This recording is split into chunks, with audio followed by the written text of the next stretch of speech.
Yeah. Grown Folks Production. In the mix. With the commish, Nate.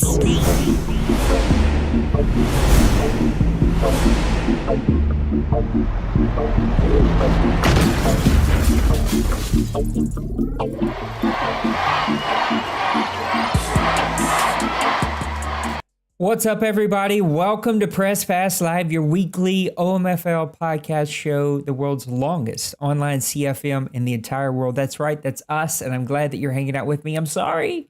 Just forgive me right now, up front. Trey, I'm owning it. I work for a living, just like all of us, and, well, work just wouldn't let me get finished a little early. It actually is still waiting on me, and so I've had to push some of it till tomorrow because you matter to me, and that's why I'm here. I'm ready to talk about season 103. And boy, Trey, do I have a bone to pick with you, good sir. Welcome to the show. I know that you have already celebrated your Thanksgiving holiday, but did you do anything to celebrate with your American brethren? Oh no, cried. That's not good, Trey. Is it because your Detroit Lions punted away another one?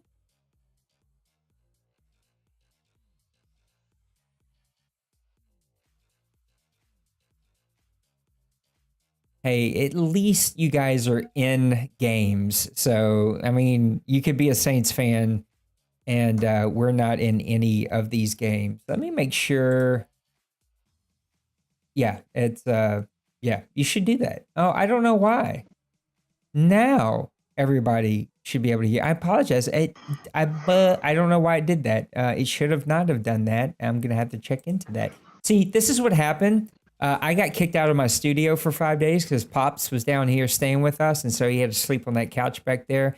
So I had to move my PlayStation to the front room to do what I needed to do. But Trey was saying that he was crying the entire Thanksgiving because his Lions lost, but at least he is not a Saints fan. But now we are good to go. We are back at it, and we should be in a good place. Let me just check something really fast to make sure we're 100% in a good place.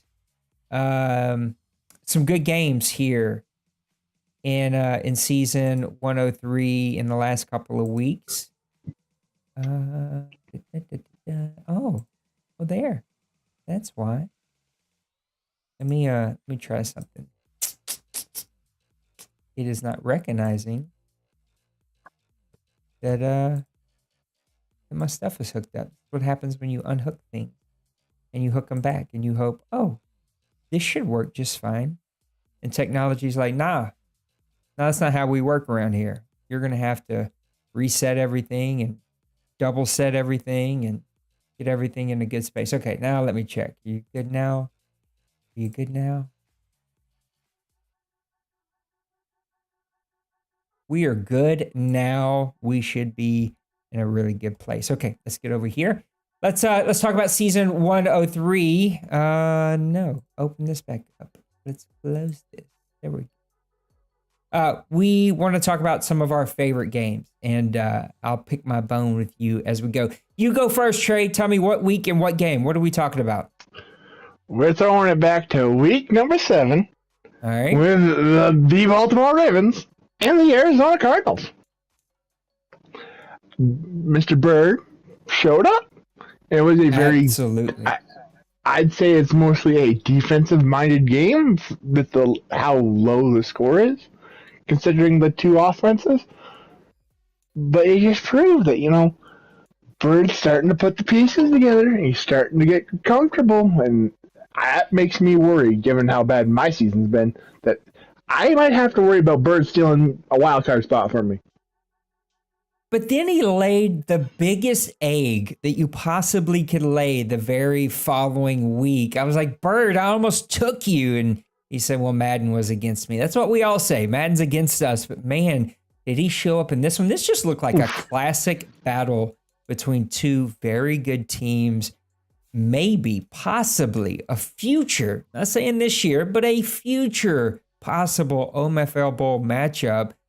Both teams shared the ball about the same time. Both had one turnover. Both had 4 third-down conversions. Both kind of ran it and threw it about the same, but an excellent game from both Murray and Lamar Jackson. These guys played outstanding. I'm going to go to my bone that I have to pick with you because I act like I didn't see it, but I've seen it, Trey. You're taking shots at me in chat. Unasked for, unneeded, unprovoked shots at the commissioner. And I followed it up with my game of the week in week number 8. The Saints take down your Dallas Cowboys. America's team falls 16-17. That's with 3 interceptions from the Saints. He outgained me. He outrushed me. He outpassed me. He got more first downs. He picked the ball off more. And yet somehow, he had the ball for longer. I still come out with the victory. And I'm going to tell you why. That's because we both were in the third. I was in the red zone 3 times. He was in the red zone 4 times. But the Saints defense holds him to 3 OMFL touchdowns in the red zone. That's how you get it done and sneak out of Dallas with a victory. My quarterback, a 33.7 QBR. That's not going to get it done anywhere. He was 11 for 20, 55% with 3 interceptions. 2 of them were just some of the worst Madden, just weird plays I've ever seen. One was just my fault. Dak Prescott, he goes for 204 with 1 big interception. His first interception on the year. Alvin Kamara, nothing super sexy, but 21 for 88. But my 2 backups averaged 2.3 yards per carry. That's not going to get it done.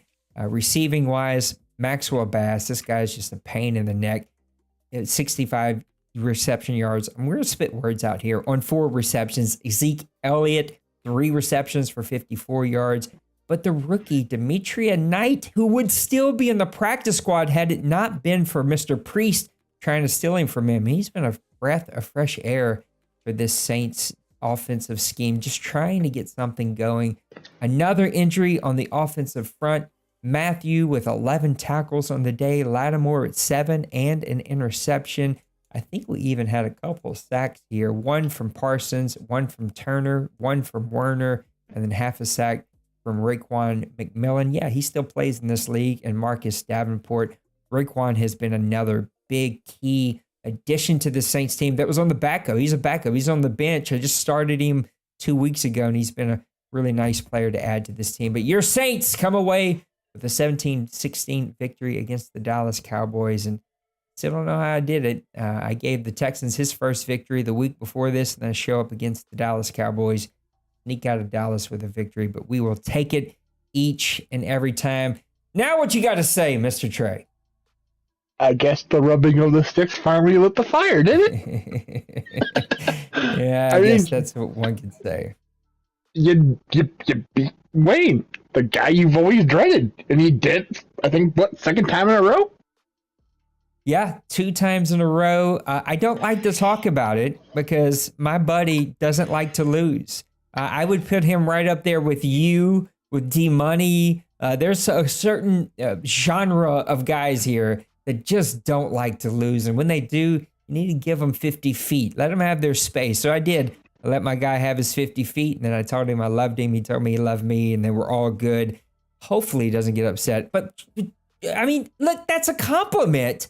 And I'm bragging as a 3-5 team that I came away with a victory against one of the best teams that this league has ever seen in our history. So I'm going to take it every My instant reaction was that you played the computer. Yeah. Nope. And then I saw you actually play it. I'm like, oh, wow. They did it. Let's go through some pretenders, contenders. Now, I think maybe a game or 2 did get played here this afternoon, but it's okay. I think we're still going to get where we're going to get. We're going to talk about every team that has 3 losses or less. And we're going to talk about, are they a contender for the playoffs? Are they a pretender? They actually have no shot. Actually, we're going to bump it up one. Instead of just playoffs, I want to talk about pretenders, contenders for OMFL Bowl. That's what really matters here. Getting to the playoffs, almost anybody can do it. But are you a team that can get all the way? That's what I really want to talk about. So let's talk pretenders, contenders. I actually start at the bottom of this list. I want to work my way back up the list. So let's talk Indianapolis Colts. 3-3. Cincyberg has this team. Trey, what do you think? Contender or pretender to represent the AFC in the OMFL Bowl? I gotta go pretender on this one. It's the recent events. I think have somebody that's a dark horse that's not going to get mentioned in this. Might cause some trouble and all that. Would it be one Kobe of the New York Jets? It very well could be. I think the Colts are a pretender only because of their defense. I think Cincy Bird can score with the best of them when he's rocking and rolling. I just think this team needs some work. It very much would fit a very particular playing style, which I wouldn't consider to be his playing style. I mean, I think that he has a very like high flying, big running back, big play down the field, speedy defense. He just hasn't had this team long enough to get there. I think they're a pretender. Jacksonville Jaguars sitting at 4-3. Duval seems to finally have his team moving in the right direction. Really hot start, cooled off, but he picks up a victory this week. Pretender or contender, your multiple-time champion, Jacksonville Jaguars. I gotta go pretender. Of all the division leaders right now, he feels like he's the weakest. He's snapped his cold streak, but I just don't see come playoff time when it comes to the knit and grit, him being able to find that extra gear to get the wins over the guys he needs to get an OMFL Bowl. My heart really wants to be contrary in this moment and go contender, but I just can't do it. It's such a difficult team to figure out. Like super hot start. He was rocking and rolling, really calmed down. 194 points for him, 198 points against him. That's just not going to get it done on defense. Going to have to go contender because that defense just isn't where they need it to be. Now let's talk about everyone's favorite team in the OMFL. One of the most likable guys here. Unless your name is Trey and the Lions, then you two guys have a rivalry. But Priest and his Packers are sitting at 4-3. He did drop a game this week. He was sitting at 4-2, 212 points for him, 203 points against him. He's impressed us with a couple of games this week. Do you think Priest is a pretender or contender for OMFL Bowl 103? It may say he's ahead of me in the standings, but he's still the third best team in the NFC North pretender. Ooh, you heard it here first. I think he's been impressive with what he can do on offense, and for whatever reason, he just simply has my number. I can't seem to get off the schneid against that guy. Him and Outlaw, man. If I had to play them multiple times a season, I'd have a terrible record every single year. I'm going to say he's a contender this year. I know he's sitting at 4-3. I know he lost one in a row. I know that you say he's the third best team over there, but I really like what he's doing on offense. I think he has some potential to get on a hot streak, especially with that offense. If he can continue to keep the interceptions down some way, somehow, run the ball, figure out just a little bit of defense to pick up a few victories, I think he could be a contender. Now let's talk turn our attention to a team that we also have kind of bounced around a little bit on, and that's your Buffalo Bills, led by Mr. Bill himself, 5-3, 180 points for him, only 118 points against him. He finally got off the schneid of a little bit of a cold streak himself with a victory this week. Bills, contender or pretender? I've got to go with contender. I mean, giving up only 118 points through 8 games is pretty dang impressive. I agree with you. Go ahead. I definitely think the defenses can steal him the games he needs to get to there. Without seeing full in-depth stats, just seeing the 118 points is enough that you're giving up, essentially maybe 12 points a game? Yeah. Which is super impressive in this league. I think I'd like to see more from that offense, especially with the playmakers, that quarterback. Yeah, I think he's got a rookie running back, if I'm not mistaken. He's got some really nice assets over there on offense, but he's got to do more with getting that offense going, really putting up the points like we used to see him do in Seattle with the big play ability. But man, that defense is just outstanding. They're hard to run the ball on. They turn you over. They are, to echo your sentiments, making him a contender, just what they can do all by themselves. And I proved in season 100 or season 101, I think it was, that you can use a defense to catapult you to a deep run and get to an OMFL bowl. Let's talk about the Bengals. Our guy, Little Koch, he's sitting at 5-3. Another team where it's like, one week I feel good about them. The next week I feel really bad about them. The next week I feel good. It's just like they're all over the place. He goes on these runs, but the Bengals are sitting 5-3, 233 for him, 166 against him on a 2-game winning streak. Little Koch, is he a contender or a pretender? Damn. I'm 50-50 on this one, but if I had to choose one side or the other, I'm probably going to lean to more of the contender side because that team is good. If Koch can find the rhythm, and I know he just stole one of my practice squad players that potentially help his offensive line, give him a little boost. Maybe that's just that extra need that he needs to get the offense to roll perfectly and flawlessly, and I feel that's all he really needs. The defense is doing just enough that, if he can get the offense on par to just run, he's got a chance at it. I hate that we're agreeing so much. I agree with everything you said, but I'm still going to make him a pretender. Not because I don't love you, Little Koch. It's just because you're so streaky. You get hot, you get cold, you get hot, you get cold. And, well, I also know that means you could get hot going into the playoffs, and that could turn out really bad for my crazy self saying that you're a pretender. You could get hot, you could go on a roll, and we've seen teams do that. I mean, Denver's been riding a wave. He was 8-8, goes on a roll in the playoffs, gets all the way to the OMFL Bowl, and now has had back-to-back appearances. Back-to-back-to-back appearances. We can see teams do that. I expect Little Koch to do that, but I got to go pretender, just because streaks make me nervous. Tampa Bay Buccaneers. Kevin's got his team sitting at 5-2, 133 points against him, 172 points for him. Got a rookie quarterback. He's got that defense humming. Pretender or contender, Mr. Kevin, down in the NFC South? It's going to sound wrong that I'm saying this, even with the 5-2 record and how well he's playing. I just pretender because of just how talented the NFC is. I haven't seen him up against the big two that I'm calling it because I'm ruling myself out already.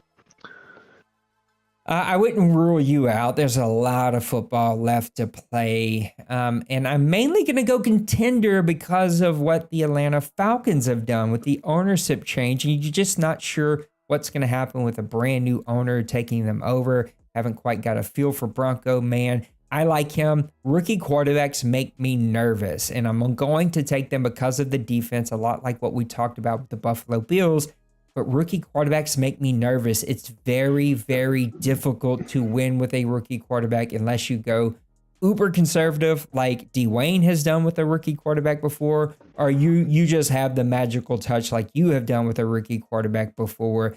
I don't like rookie quarterbacks, and because of that, I think he's going to end up showing all the warts on the Bucs, but I like him to be a contender right now. Atlanta Falcons, they're going to have their third owner by the time we get to the advanced. Bronco man is finally going to settle in there. I haven't got any messages, so I'm assuming that our guy Meek is going to be settling in with the Seattle Seahawks. Kobe moves from his championship Atlanta Falcons, which were on a roll this year, over to the New York Jets, which he is a fan of.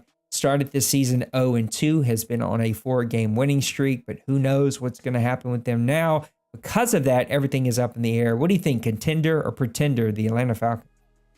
Gotta go pretender. It's just too many unknowns with how Bronco's going to take over from Kobe and see where that momentum rolls. Yep, I got to go pretender as well. Listen, Kobe had that quarterback playing exceptionally well. The way he designs and runs his offense, it's going to be dangerous there in New York. I think we're going to see a lot of what Tim had started when he was in New York and kind of got on his role before he transitioned out, and now he's over in Los Angeles. I think Kobe's going to take that and really go the extra mile. It's good to have some good owners here. We did not lose anything that is going to hurt us, and I'm not trying to hurt feelings, but good to have some good, positive people who want to be here. And it's going to be good for the first time in quite some time to see an engaged, talented owner who's super ready to rock and roll take over the Jets. I can't wait to see what Kobe does. It's going to make that AFC a whole lot tougher now that Kobe is sitting over there. Let's talk about the Baltimore Ravens and Mr. Nipples. 5-2, 221 for him, 146 against him, but on a 2-game losing streak. Contender or pretender, Baltimore Ravens? I'm going with contender because I believe he's been out of town for those 2 losses. So I don't know if it's actually him cooling off or it's just people getting lucky because of the holidays.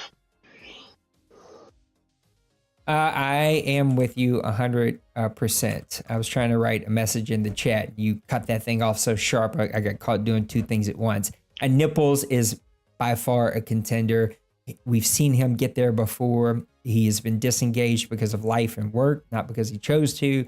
He's re-engaged. He's missed the last 2 weeks because he had some tickets to go to a football game, whatever it is. Cool, go have fun, enjoy it. As long as he stays plugged in for the rest of this run, he's going to be a hell of a team to watch out for in the AFC. Talk about the Cleveland Browns, 5-2. Mr. Denbrew, 224 and 173 against him. He has lost 1 in a row here. What do you think about the Cleveland Browns? Contender, pretender? Well, given I'm that reason there's the -1 there currently, I recently played it, and I know from a fact you can't rule Ben out. He's a contender until the wheels fall off. Yep. He's got a defense that plays well. He's got an offensive unit that's annoying to deal with. Unless he becomes deathly ill, there's no way he's not a contender. Did you play him or CPU? I played him, and oh my gosh, Nate.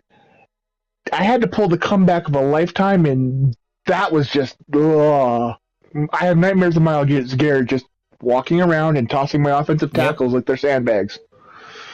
Trey's going to get tennis elbow from patting himself on the back so hard, but I agree with everything you said. There's really nothing to add there. The Browns are legit. What a great OMFL ball we had in season 102 between him and Kobe. Both guys carried themselves well, had great FPR. One of the best OMFL balls in the history of our league, and I think they're going to continue to be a contender. Let's talk about the Bears. 6-2. I don't know where 7 came from. I don't know what my head's doing right now. 6-2, 222 for him, 172 against him. Mr. Big Hurt also gave us some OMFL news. On that note, let's pause before you talk about him. We're mentioning him here. Let's go ahead and play his first OMFL news. We haven't had one in quite some time. Let's rock and roll with Mr. Big Hurt and the OMFL news. It's the OMFL News here with Big Hurt, one of your very own in the OMFL. First things first, let's go ahead and give a huge congratulations to Kobe Burris with his OMFL championship last season, coming out of the NFC as a 7th seed. Very impressive. Congratulations to you, Kobe.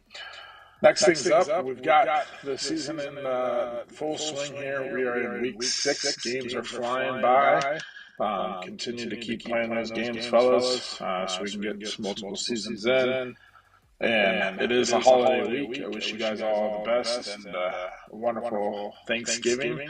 But definitely be on top of things with scheduling your games with your opponents, being that it is a holiday week. We'll be back here shortly. Mr. Denver is going to love that message. A little scheduling. I almost said PDF. That's not what I was trying to say. I've been messing with PDFs too much today, but a little announcement there from Big Hurt. So glad that he's able to get those back to me. Him and I are still trying to figure out like flow of when to get them to me and how fast and soon. So hopefully he'll be able to keep them up. What do you think about the Bears though? Contender or pretender? Contender. Just like I was Denbrew's -1, I am now also Hurt's +1. I've had a rough week. I know he's playing really efficient, and after finally experiencing him this season, I'm getting an understanding of how he's doing it. And wow, is that hard to deal with? He has a really intelligent game plan. He's playing really smooth, really clean offense. And if you're not slowing that offense down, that defense is just going to push you back so far that you don't really have a chance to play. Yeah, efficient is a great word to use here. Big Hurt has his team being extremely efficient, and that is a good thing. I look for him continue to roll. I've played this guy, man. He is brutal to deal with. I'm so glad to see him leave the NFC South, as well as Kobe. I will send parting gifts on your way out. Good luck, because I don't need you over in the NFC South. I think that they are definitely a contender. It'll be interesting to see. Let's get through a couple more, then we'll do another OMFL news before opening the mailbag. Let's look at the Miami Dolphins, which lost is even talking about in chat.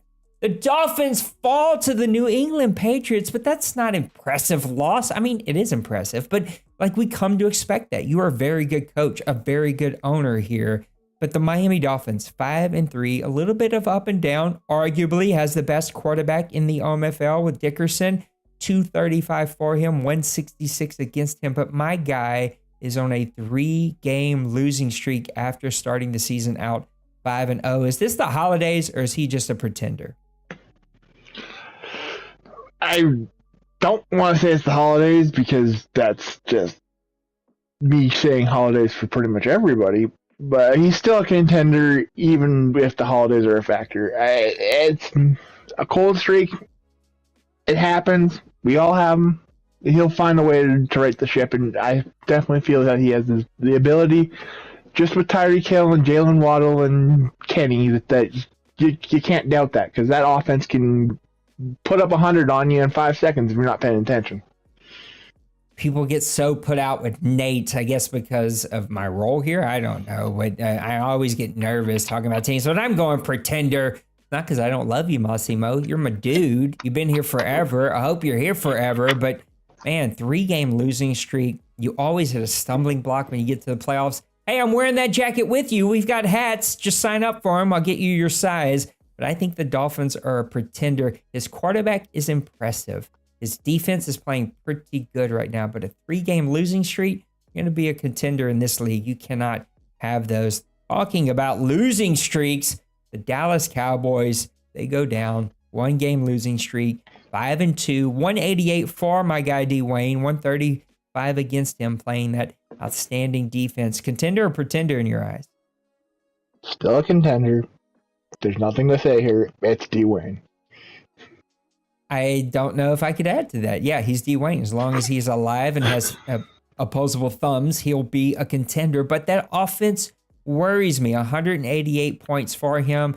We seen him get tapped on the hand the other day for going for the tight end only, or for a majority of the passes at least. He went one over. He's leaning on that tight end a lot. Look, he's got the firepower, but looks like Zeke has maybe taken a slight step back. He already moved Pollard, which would make him so dangerous if he still had Pollard. I'd have moved Zeke and kept Pollard. But that defense is stupid. I mean, he's moved his top linebacker around a little bit, which was interesting because he was so good using him in the middle. Looks like he might, want to consider moving that back. I think he's a contender as well. There's not a whole lot to add there. I've strung this out enough. Let's talk about your buddy. Our guy Penguins at the Commanders, 7-1, a 5-game winning streak, 209 for him, 163 against him. What do you think about our dude Penguins, contender or pretender? I wanted to chew him a new one at the start of the season when he traded for Dalvin Cook, because it just made no sense to me. He's got $39 million, I think, tied up in his 2 running backs. But it seems to be working. I've got to say contender until somebody can stop this insane run game that he's got going. I don't know what to do. It's hard to not go contender. We've seen him go on the run last season. He's on a 5-game winning streak. I too kind of scratch my head about what were we doing with trading for Dalvin Cook. I don't know what to really think of this team. I would personally want to do a little bit more research that I just didn't have time to do, but he seems to be clicking on all cylinders and they're winning. The NFC is just so tough, but he's proven that he can go on those runs. I'm going to go contender just because of what he did last season. I'm looking forward to seeing what the Commanders can do this season because it does not get easy in the NFC of the OMFL. Let's talk about a team that we rarely get to talk about, a team that is on a 4-game winning streak, a team that is turning heads, a team that had me cause some issues with scheduling this past Thanksgiving. But it's okay. I love you anyway, J Bows. 6-1 Raiders, 226 for him, 172 against him. Raiders, contender or pretender? Honestly, I think it's the front runner for the AFC. Jables is playing really outstanding. I don't see anybody causing him much issues outside of maybe Den. I've got to give him the top contender spot for the AFC. It's hard to not say contender. You're sitting at 6-1. How would you call a 6-1 team pretender? But man, he's got so much to show me. I'm going pretender, but only for this reason. Hurts me, J Bows. It hurts my heart. You're my dude, man. I loved getting to interview you this past season on OMFL Media Days, but you got a lot to show me. You have to finish strong. You got to go on a run in the playoffs, and we haven't seen that from you in a long time. And I get it that you're sitting at 6-1, but you're playing a little bit lighter of a schedule. Things are going to get interesting now with Kobe moving over to the AFC. I don't even know if you guys play, but it doesn't matter. That guy's going to cause havoc. It's going to make things interesting in the AFC. Going pretender only from a history's sake. And, well, we can't sit here and agree with everything. So I got to find something to disagree on. Now let's talk about one that should be easier than easy. Mr. T Money and the San Francisco 49ers, 8-0, 304 points for him, 119 points against him. It's just stupid. It hurts me to even talk about this. What do you think about the San Francisco 49ers? Contender or pretender? Here's where I gave Nate the heart attack. Pretender. Why? You got to sell me on Because this is he one. going to be here for the playoffs? It's fair. That is a very fair assessment. Zero way I could pick against D-Money, though. Like everybody knows, I've got these handful of teams that I've just seen punch people in the mouth time and time again. D-Money like punches you in the mouth, kicks you in the balls, rips your teeth out, starts messing with your toenails, and then kisses your girlfriend. Like, he's that dude. And yeah, you're right. You're right. He could not show up in the playoffs, but I still got to say contender. If it's D-Money that's here, yes, it's contender. But if it's just D-Money not showing up, it's pretender. It's a coin flip. Like, No. Which one are we getting? That's fair. That's completely fair. And Big Hurt says he wishes they could have played last week. Him and the Raiders would have been a good game, but they had to get a sim out. And that's unfortunate. But Big Hurt, you keep playing the way you're playing. We get another shot at that guy. Let's go to Big Hurt's OMFL News number 2 before opening up the mailbag. It's the OMFL News.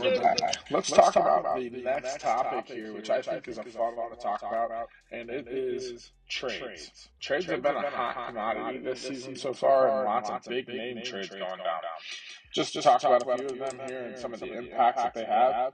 We have the first one that we're going to cover is Sean Murphy, the cornerback from going from Tampa Bay over to Philadelphia. Sean Murphy has 3 interceptions, 4 deflections, and has been very productive for the Eagles so far through 5 weeks, 5 games. We're in week 6. Also, we have at the beginning of the year, Detroit and the Saints made a trade for a rookie quarterback. The Saints have gotten Alford, the rookie. He does have a 57% completion percentage, 3 touchdowns, 6 picks, and 824 yards through 5 games. I know that Nate's got his boys, and he will groom this quarterback, and it will be a quarterback to watch out for here in the coming seasons. Also, Minnesota, Washington, big trade here. Brian Robinson and another player in a draft pick get traded for Dalvin Cook. Dalvin Cook, being an elite running back, goes over to the Commodores. The Commodores now have a 1-2 punch with Dalvin Cook and Aaron Jones in that backfield. Dalvin Cook has 69 carries, 320 yards, and 7 touchdowns on the season so far. Another big trade was the Giants and the Colts traded for DeForest Buckner. The Giants now have probably one of the scariest front defensive lines to go into that division with the Commodores and the Cowboys rushing attacks. Buckner has a 1.5 sacks, 7 tackles for loss, but compare that up with Leonard Williams and Larry Ajobi. That is quite a scary front there in the Giants. Next trade we have is Cleveland and Kansas City. Joel Batonio, the guard, one of the elite guards, goes over to Kansas City for a couple draft picks. Kansas City quietly has probably one of the better offensive lines in the league right now. A huge trade, Baltimore and Minnesota. Justin Jefferson goes over to the Ravens for a couple players. Justin Jefferson has 26 catches, 463 yards, and a touchdown on the season. It definitely is completing this offense as the Ravens are missing that go-to receiver. A huge trade, Kansas City and Green Bay. McCole Hardman and Justin Reed go to Green Bay. Rashawn Gary and Crocker, and a pick go to the Chiefs. Hardman brings the speed element for Priest's offense, and Reed is a solid safety for that Green Bay defense to retool. On a trade that just went down, we have Darnell Mooney going to the Atlanta Falcons for Drake London, the rookie, second-year player now, and a fourth-round pick. We'll see how those trades pan out, and we'll be back here shortly. There you have it, Big Hurt in the OMFL News, breaking down some trades. I like it, Big Hurt. All right, let's open up the OMFL mailbag before we wrap it up with two more segments of the OMFL News. We'll do a couple of these, and especially because they're long. Thanks, Priest. And then we'll open it back up to the OMFL News. All right, Priest asked this a couple weeks ago, but we put it on hold. Top 3 defensive tackles in the league. I'm going to go first, and then I'm going to let you go. I'm going Ed Oliver of the Buffalo Bills, I'm going to go number 1. This guy's a tackling machine. He gets in the backfield. He's got sacks. He's got 4.5 sacks. They're not going to be as good as one of the other guys here, who I really like as well. But I love that as a defensive tackle, you're clogging up the middle, you're breaking through, you're stopping the run. My number 2 guy is going to be Mr.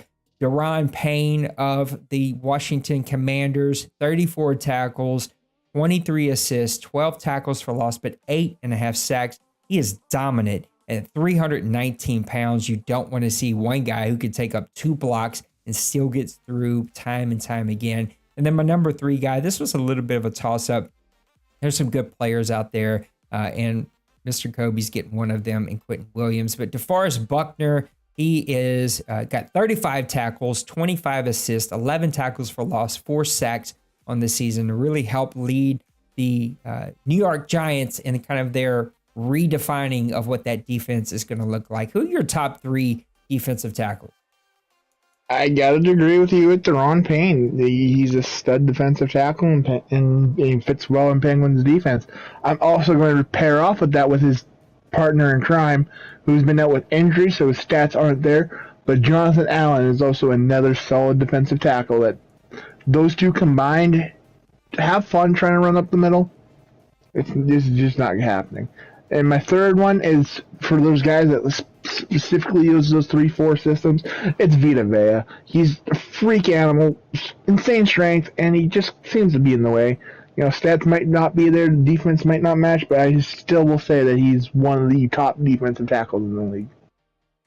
Let's talk about cornerback. Who are your top 3 cornerbacks in the league? Ooh, now you're getting to that, you know, who's good, who's bad, whatnot. But in this aspect, you know, perfect example for Mr. Priest and Tim. Both had 2 elite corners, and they essentially took out each top receiver, with that being Jair Alexander and Jalen Ramsey.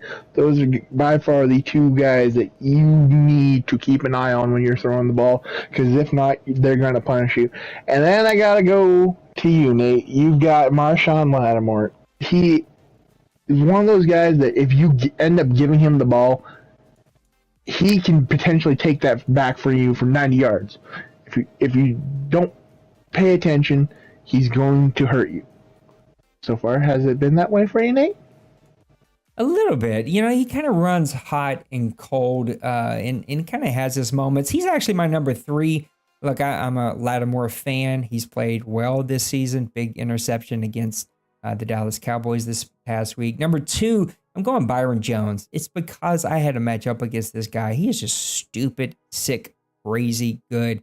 It's still scratching my head. Like, you see him on paper, and it's not like super, super sexy, but this guy just picks you off. He makes play after play after play. And then And it's a real toss-up about like, where do you go after this? Like there's a ton of really good guys, but I got to go with Awuzie out of Cincinnati. He's got 4 interceptions on the season. He's playing superb. 45 tackles, 2 tackles for loss. I'm going to have him as my number 1 cornerback so far this season. But now let's talk about the guys in the middle, the guys that make it all run and operate, middle linebackers, top 3 middle linebackers. And man, this one too can kind of be all over the place. And like, who are you going to pick? And like, you just throw a name in the hat because there's a lot of really good ones. Number 3, I got to go with Tremaine Edmonds of the Buffalo Bills. Bills playing superb with him, 63 tackles, 8 tackles for loss, 1 sack, 1 interception. I know none of those are like super inflated, but to do all of that is really, really, really impressive. My number 2 guy, Isaiah Simmons. What D-Money does with this player is just crazy. It's just, I know he doesn't have a sack on the season, doesn't have an interception, but like D-Money just shuts you down with this guy. He does really crazy stuff with him. I'm going Simmons. Nate, let's not rewind back to Madden 22. It's not D-Money with Isaiah Simmons. Oh, that's right. It's Bird. Oh, what am I doing? Oh my God. You see, I'm having flashbacks though with this guy. That's right. I'm going to go Fred Warner with D-Money because like that's what you do. You go from Simmons to Fred Warner, and Fred Warner is an absolute stud. 64 tackles, 10 tackles for loss, half a sack, no interception of the year. But he just kind of can shut down a bunch of different things. And then my number 1 guy, there's a lot of really good ones, but I got to tip my cap to my guy, Priest, Devondre Campbell of the Green Bay Packers, 67 tackles, 2 tackles for loss, and 3 interceptions. I know a couple of those are against me. This guy played superb versus me this year. Who you got? Your top 3 middle linebackers? We're almost in the same pattern. I agree with Simmons. I agree with Edmonds. We switch teams in the same division, though.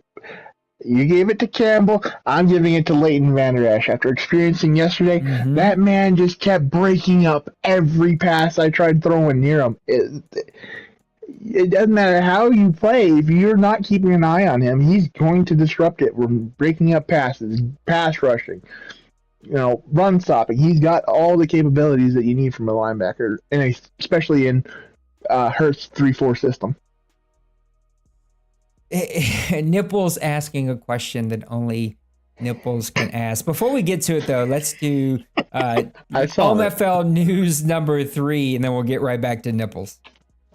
It's the OMFL News, and we're back.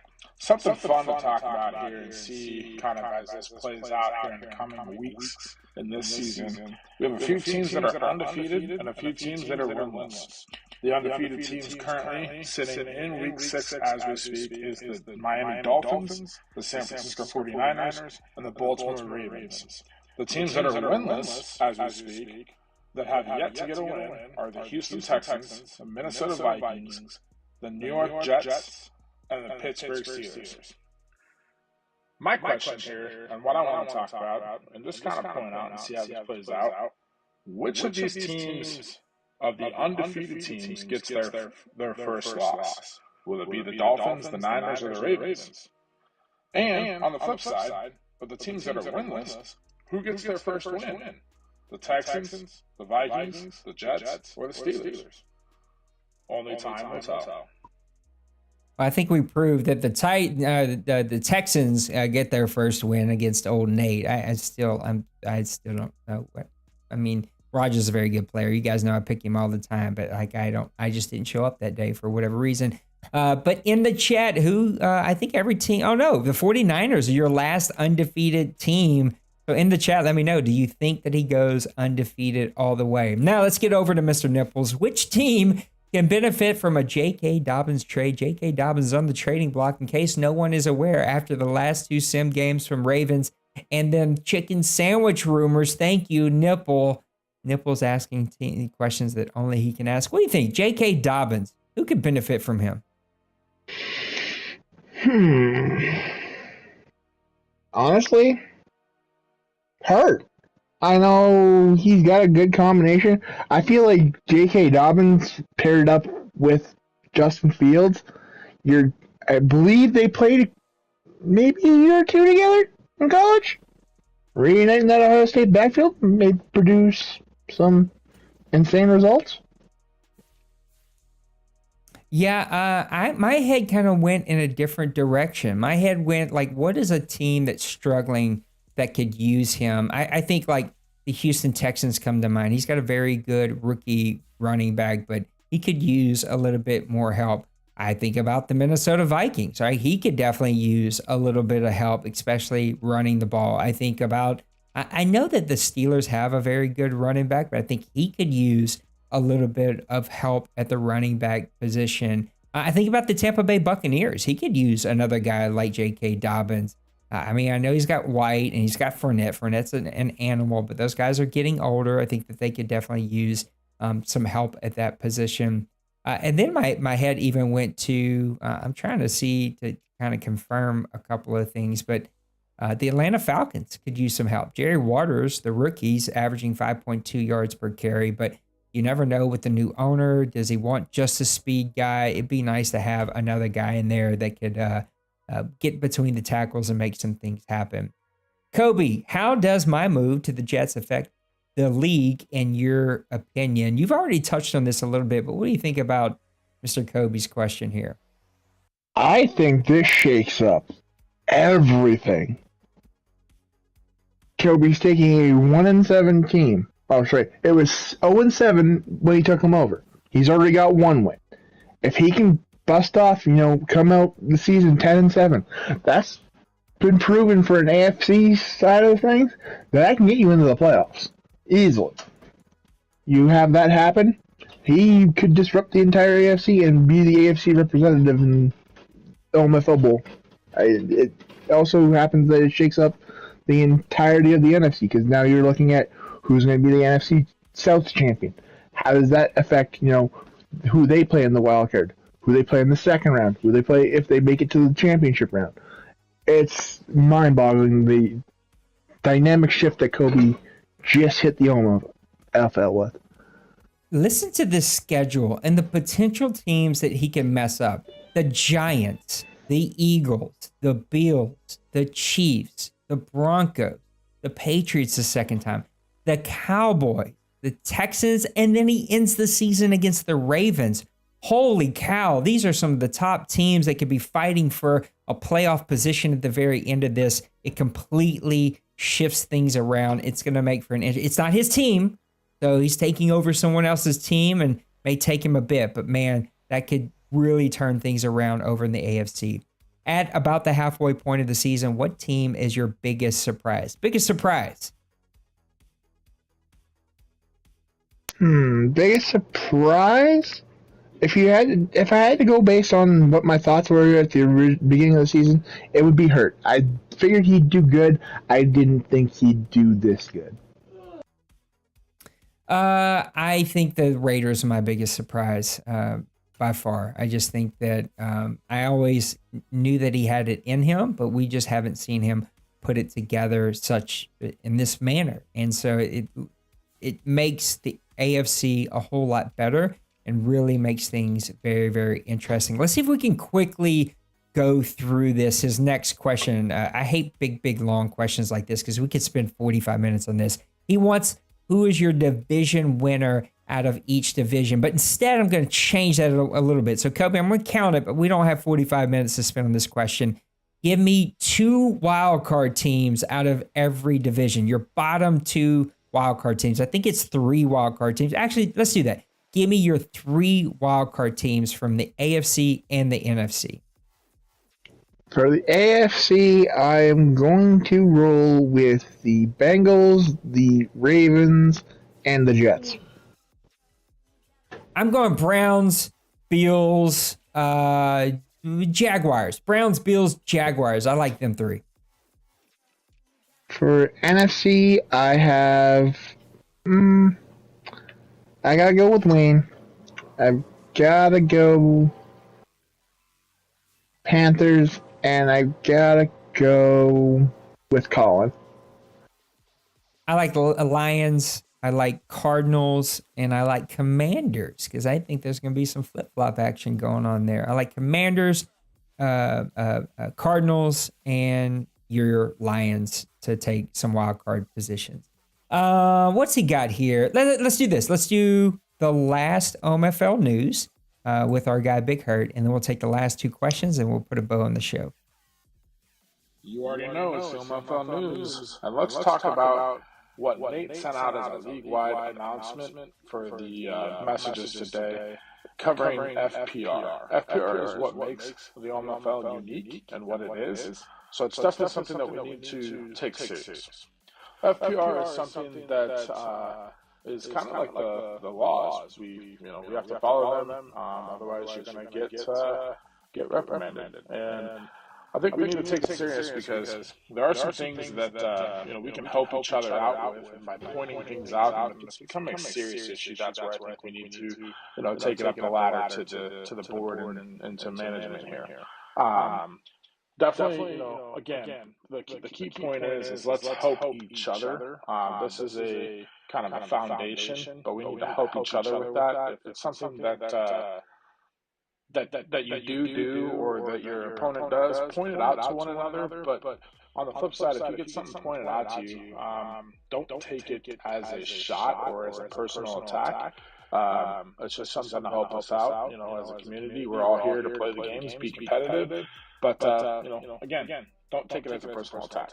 Also with that, the clarification of motioning players. This is something that goes within the FPR. You can move a running back in shotgun formation from the left to the right to block.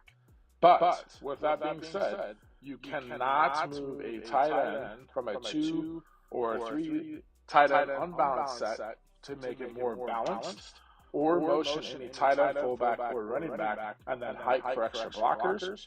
Or you cannot motion any running back who is going to go out in the route. Only pre-snap game assigned motions are allowed. If you do have questions, follow up with Nate and the board. Once again, FPR is there. It is not to be broken, but once again, help each other. That is the point of it. We wish you the best, and until next time, Big Hurt is out. Team, let me know in chat. I just now seen Big Hurt's message that it was echoey. So if it's echoey, I'll get it fixed on the next one. And really, the reason that change came with FPR was because so many plays online have to deal with motion. And it's just like there's so many motion glitch things. It's just like, let's just get it out. Let's not even have this gray, weird area. And we actually thought we took it out many seasons ago, and it just didn't get recorded. We couldn't find it. So we just... unanimously they took it to me and said, let's do this, and so I went with it. Halfway point, Kevin, halfway point surprises pretenders. We already talked about that, but Kevin, change your stupid thing. You're not the Dolphins, haven't been the Dolphins forever. Change that thing, that profile picture. And then he says, with Kobe moving to the Jets, do we see him taking over the AFC East, or do they continue to beat each other up in that division? We've talked a lot about Kobe, a lot about the Jets. Do you see him winning that division this year? This season, it's a hard task. I don't put it by Kobe to do it. I just feel it's really hard to do. But for the foreseeable future, I definitely think that's Kobe's division to lose. Yeah, I don't know that he wins it this year, but man, I think he's going to turn things around in New York. I'm interested to see. Give me like a 4 to 5 game sample to see what he can do this year. Denbrew with a great question. Nate, you've been running the league a long time, and you've made many changes and tweaks over the years. One recent example is the changing from a limited switch to full no-switch league. What are some of your favorite or least favorite changes from over the years? And then a second part, any other changes that you've been thinking about for the future of the OMFL? I'll take the second part first. No immediate things are on my mind. I think I would always love to get back to switch. I think that's the natural way to play. It's pretty unnatural not to do that. Now we've went full no switch, which can feel a little even more unnatural, but the game just goes so animation driven, and there's so many like gimmicks and flaws about the game. I'm trying to get us just to the purest form of football that we can get. And I just feel like the full no switch has helped us get there because it's opened up so many more plays that were just out of the playbook. You just couldn't one reverse a year would work. But now it's a real play that you could run. Like you can set that play up, and it's nice to have that again. So nothing in the future that comes to mind. I feel like I stay on top of that pretty well, but you never know. And I'm always open to suggestions, and I'm always looking to make things better. What is my favorite and least favorite changes over the year? I can tell you what my least favorite change has been: anything that allows people to play as the defensive line. I'm telling you right now, if you play me and I see you play the defensive line one time, I immediately in that moment don't like you. I just like, it feels so gimmicky. It feels so easy. It just dramatically changes how the game plays. And some people are really dominant with it, and I just hate it. And I hate you even more if you do it just on third down. I think that I just don't, in that moment, after the game, I'll love you again. But in that moment, you're one of my least favorite human beings walking the planet.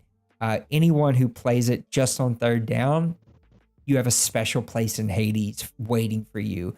Any of my other favorite changes, man, that's just a good question. I think it's been non-play wise. It's been contracts. That's been one of my favorite changes. It's just the ability to put us all in the same contracts, make teams have to manage their cap, manage their teams.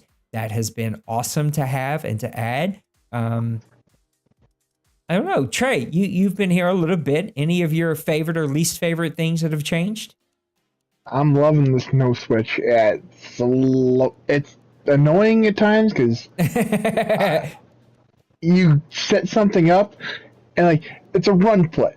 I'll have my linebacker set perfectly, and he just goes somewhere else instead of covering his gap assignment. So it's like, in that aspect, then there's nothing I can do. Whereas before, I can correct it by switching to him. I love it though because it's opening up more things. You know, you're having guys that they pick their safety, and they would cover X, Y, and Z. But now if you cover X and it leaves Y open, you can't bail. You can't just swish on as soon as the ball's caught and save the guy from getting a touchdown. I love that aspect to it. It's made more than just speed matter. I mean, speed still matters, but it's made more speed than don't that matter at this point. Right? I don't know, anything. Man. Speed don't matter. I got speed over everybody. I can't burn anybody. I don't know, man. I've seen it happen. Freaking. I think my guy Roger is still freaking throwing 80-yard bombs to his receivers. I still don't know how they got back there. As for least favorite changes, I kind of a little bit annoyed with the limiting on the play calls, but it's something that's workaroundable. What do we mean? Like the actual in-game limits? Oh, crap. Nate didn't think through something that I just did. I'm going to fix it here. Team, we're wrapping things up. I was like, we're in a good place. Things are good. Things are like, I'm just going to start shutting some things I don't need down anymore. The wife's probably already here. If she's not, she's going to be walking in any second after a long day at work. She had to work late. And then stupid me said, I'll just turn off the PlayStation. I don't need it anymore because we're not breaking down anything in the franchise. And it hit me the moment that Trey went quiet that you can't turn off your PlayStation, goober. If you turn off your PlayStation, you're not in the chat anymore. Trey, I'm coming back. I promise. I'm waiting for it to fire up right now, and we're gonna get Trey back in here. It happens, Trey. It happens, brother. Sometimes Nate did not think through the proper situation all the way through. But we're coming back right now. It's firing up. We're getting in here, and we're gonna have Trey finish his thoughts on his favorite and least favorite. I asked him a follow-up question. So let's get back in here. Hi, Trey. Hi, Trey. We good? We good? Yeah. We're good now. It happens, bro. It's Monday. Is it Monday for you, or is it I don't know what it is. Okay. Are we talking about the in-game limits? Yeah, because I believe last year we switched it to the 5. It was feasible, but I think this year we even lowered it down to 4. Which at times, if you get into those lengthy battles, especially in overtime, it becomes really restrictive to what you can do. Yeah, that's fair. I haven't seen it. I actually was thinking about going to 3 because I was like, I don't know if this thing works. Like, I'm not seeing any, because I've got all 500 plays in my playbook, and so I'm like, I don't even come close to being limited out. But to hear you say that is good to know. And so maybe we go back to 5. I don't know. At 4, I don't even come close. So if you get a custom playbook, you don't even come But close. Nate, you ain't in overtime games. Well, it's because I'm usually getting blown out by then. Trey, it's been a great show, man. Give me some closing thoughts as we put a bow on this thing. Here's a nice closing thought. In mine and Den's game, something I didn't catch up on and Den caught himself on. It was a 3rd and goal, and I ran the ball, and Den switched. Immediately, he just messaged me. He's like, hey, here, run the ball. Take your touchdown. You deserved it. I switched on and stopped it. Awesome. Like, I wouldn't have noticed it. That's props to Den. That's more stuff we should see. If you catch yourself doing something wrong, there's nothing wrong with saying, hey, I screwed up. If it's like a situation like that, get your first down, go about that. Props to Den for being so awesome about the whole scenario. Yep, I agree with you. Things happen and stuff happens, and it's totally fine. And it's just like kind of own it and move forward. So my closing thoughts is we have 2 brand new guys. I think they're both TFL guys, and so great to have some more of our TFL friends checking us out. Let's welcome them in. Let's make them feel part of the group, part of the community, help them understand about Press Pass Live and the mailbag and the incentives and like everything that they have opportunities to get involved in, and help them get involved. Bill has been playing a role for me and helping me indoctrinate. That's not the word I really want to use. I'm just using it because I think it's funny. The new owners as they get here, and I appreciate you, Bill, doing that. And if you're one of the new guys checking us out, please ask any questions that you may have. We know it's hard to keep up with every league you may play in and all the difference in rules and contracts. It can be tough. And so there's definitely room for mistakes, as long as they're not super big ones, and we'll figure the rest out. Guys, thank you so much. Trey, thanks for hanging out with me and being patient. Today's been a long day. I love you. Maybe we'll come back tonight. I'm back in my studio, so maybe tonight we'll do some PUBG or some Call of Duty or a combination of both. The Call of Duty group's growing. And so if you've been wondering or you've been playing and you want to come be a part of the community, come check us out, Call of Duty. You can add that role to yourself. Just go up to the rules chat in Discord. There's a bunch of roles that you can auto assign yourself. Click on it with the emoji and it'll add you that permission. You can be a part of the group. Guys, I love you. Have a great rest of your Monday afternoon. I'm going to go hang out with the wife for a little bit. I'll see you. I think, maybe.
Smash that like and subscribe.